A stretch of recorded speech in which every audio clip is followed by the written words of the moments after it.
the onslaught of state laws targeting transgender Americans and their families. It's simply wrong. And I said last year, especially to our younger transgender Americans, I'll always have your back as your president so you can be yourself and reach your God-given potential. All right, guys, so the left-wing response to what is going on in Texas regarding this directive from Governor Greg Abbott to basically report parents who are actively facilitating their children getting gender-affirming medical treatment, okay, whether that be surgically or chemically, I believe. The left-wing response to this has been so weird, okay, because I've never thought in my life that I would see such a strong response in support of children basically castrating themselves, okay, chemically or surgically. I don't really understand why in the world are people fighting so hard for children to be able to do this to themselves, okay. I simply don't understand. I don't get it. I really don't. But that is what is happening, right? And apparently the Democrats, they're all on board with this stuff, right? They're so on board with it that apparently they invited an 8-year-old transgender activist from Texas to attend Biden's State of the Union. Take a look. All right, new developments in the legal battle over gender-affirming care for children. The ACLU is now suing Governor Greg Abbott after he directed Family Protective Services to investigate parents seeking that care or professionals who provide it. That fight takes a new turn as a local 8-year-old transgender activist is being honored by a local congresswoman with an invite to attend the State of the Union. KPRC2's Rowan Balogan has more on that honor and the latest in the legal battle from East Houston. Rowan. The Bryant family will attend the State of the Union virtually, and Congresswoman Sylvia Garcia said after learning about the 8-year-old story from her East Freeway office, she said it was a no-brainer to make the 8-year-old activist her hometown hero. 8-year-old Sunny Bryant is a knitter, roller skater, and an avid book reader. She's getting recognition for the activism work she and her family are doing across Texas. I just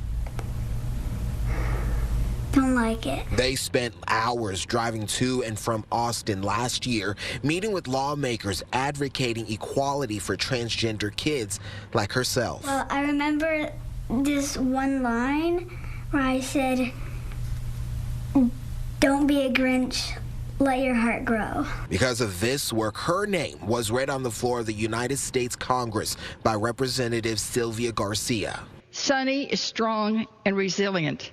It's young people like Sunny that are standing up and being a voice and a strong voice. Attorney General Ken Paxton last week issued an opinion calling some gender-affirming procedures and treatments as child abuse. Governor Greg Abbott then directed the Department of Family and Protective Services to investigate any reports of procedures that could be considered abuse and the professionals who provide it. My heart goes out to those families who are likely being investigated just for loving their family, loving their children.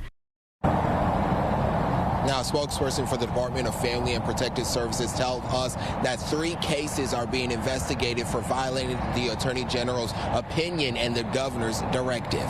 Reporting live, Roman Balogan, KPRC 2 News. Guys, what in the world is an 8-year-old transgender activist? Okay, that's a new one. That is a brand new one to me.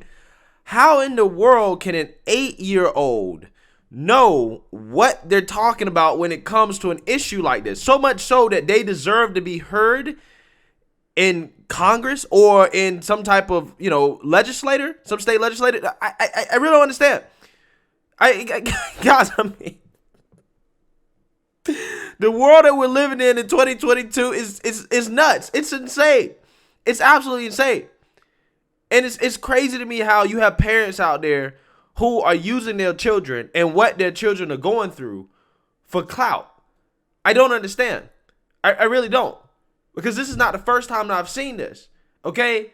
I've seen parents on TikTok have their kids, they're 10, 11, 12-year-old kids, whatever. They're promoting their children on TikTok for clout. When you say, why does he look good in a skirt? Who is he? Maybe he's talking about you. Maybe you should wear a kilt. I would look good in a kilt. You I got would. nice legs. You would look good in a kilt. So let's just go ahead and address this because for some reason right now this seems to be like the biggest question on the internet.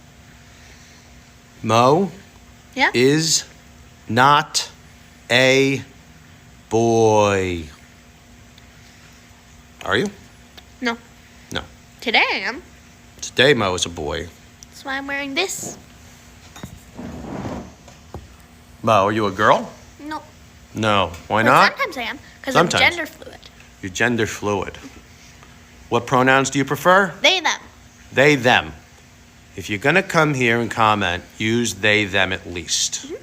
Yeah, so you got parents out there that are using their child's condition, okay, and what their child is going through as a way to get clicks and likes. And that to me is disturbing. Now, I'm not necessarily accusing this parent of the current transgender girl that we're talking about here of doing that, okay? But again, I got questions in my head like how in the world is this little boy, girl, how are they a transgender activist at 8 years old? As if they can't just grow out of this as they get older like most kids do, okay? Now, you have this child out here talking about something that they simply probably don't know anything about, okay? Concepts that they really can't grasp or have thoroughly thought through, advocating for procedures that could have a permanent effect on them, okay? That they may regret later in life. I truly don't get it. Okay, I mean, did you guys notice when this little child was asked to basically articulate why what Texas was doing was wrong? And the most they could say is that, well, I just don't like it. So apparently if an 8-year-old child who, you know, is a boy that thinks they're a girl, they say, well, I just don't like it, right? I just don't like what the Texas state legislature is doing. All of a sudden, that opinion matters, okay? That opinion apparently is an opinion that we should take seriously. Okay, and then you got Greta Thunberg's for transgender issues out here. I mean, again, this stuff just, it never stops. It never ever stops. And for whatever reason, the Democrat Party has decided that this is an issue that they want to get behind, right? They want to be in favor of allowing children to castrate themselves. As I want you guys to listen to the Texas Congresswoman, Miss Sylvia Garcia, who invited this 8-year-old trans activist to attend the State of the Union. I want you guys to listen to her speech about this child. Take a look. I rise today to honor 8-year-old Sunny Bryant from Houston, Texas.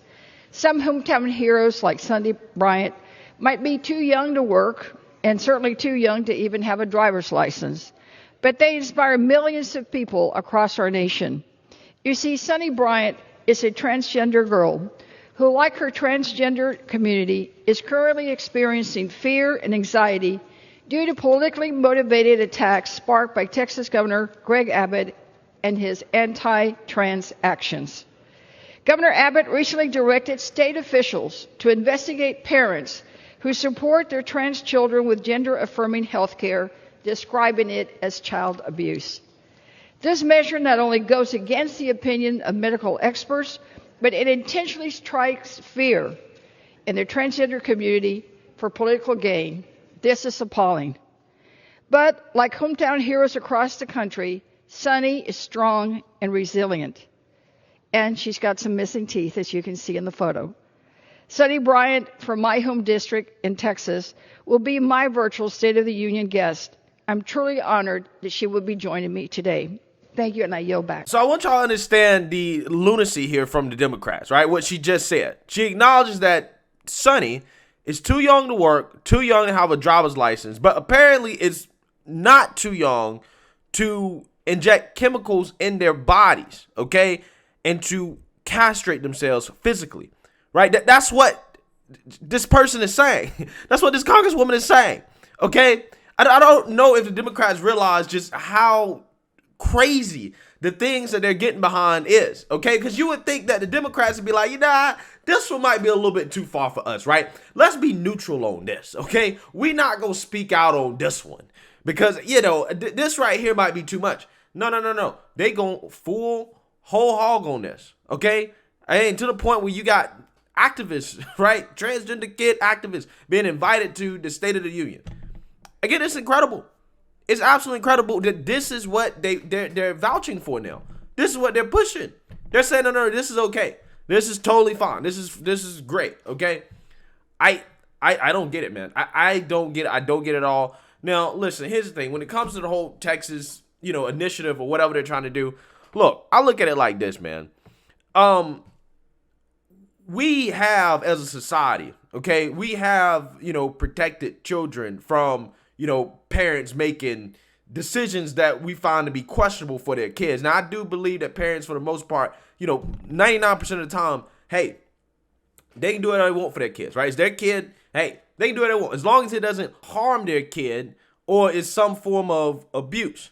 In my opinion, that's just my opinion. I think that this right here, you can very reasonably argue that this is harmful and it could be abusive. Again, considering how these kids change their minds, okay? They don't truly grasp what they're doing, okay? They don't really understand the long-term consequences of these medical procedures and the things they're putting in their bodies. Again, we have laws on the books, okay, against minors being able to put things in their body like alcohol and tobacco and things like that for a reason, right? We have that for a reason. And this, in my opinion, is a whole new level. This is beyond just tobacco and alcohol. We're talking about hormones that can alter the way that these kids grow and develop, okay, and the way their bodies function. Again, I don't understand what the big deal is about just simply making them wait to the 18. I can understand if somebody came out and said, we need to just ban transgender surgeries, period, right? Nobody can do it.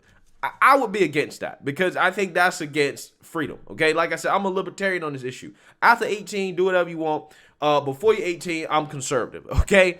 That's my stance.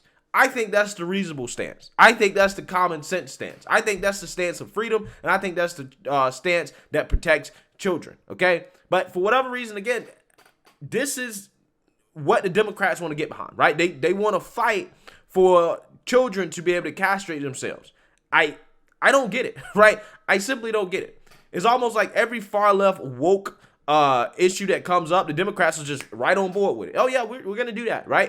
Particularly when it comes to social stuff, until it backfires on them, like defunding police. Now all of a sudden, Democrats are for funding the police. Once they found out that people weren't on board with defunding police and that is unpopular, and I suspect that maybe the same will happen with this, or at least I hope the same happens with this, because I don't know what reasonable person would think that this is okay. Right? Like this is something that we should be doing as a society. Okay? I mean, it really blows my mind. It really does. I just don't understand it. I don't get it. All right? Somebody make it make sense. But let me know what you guys think. Make sure you like, comment, and subscribe. Most importantly, share a Black conservative perspective. Peace.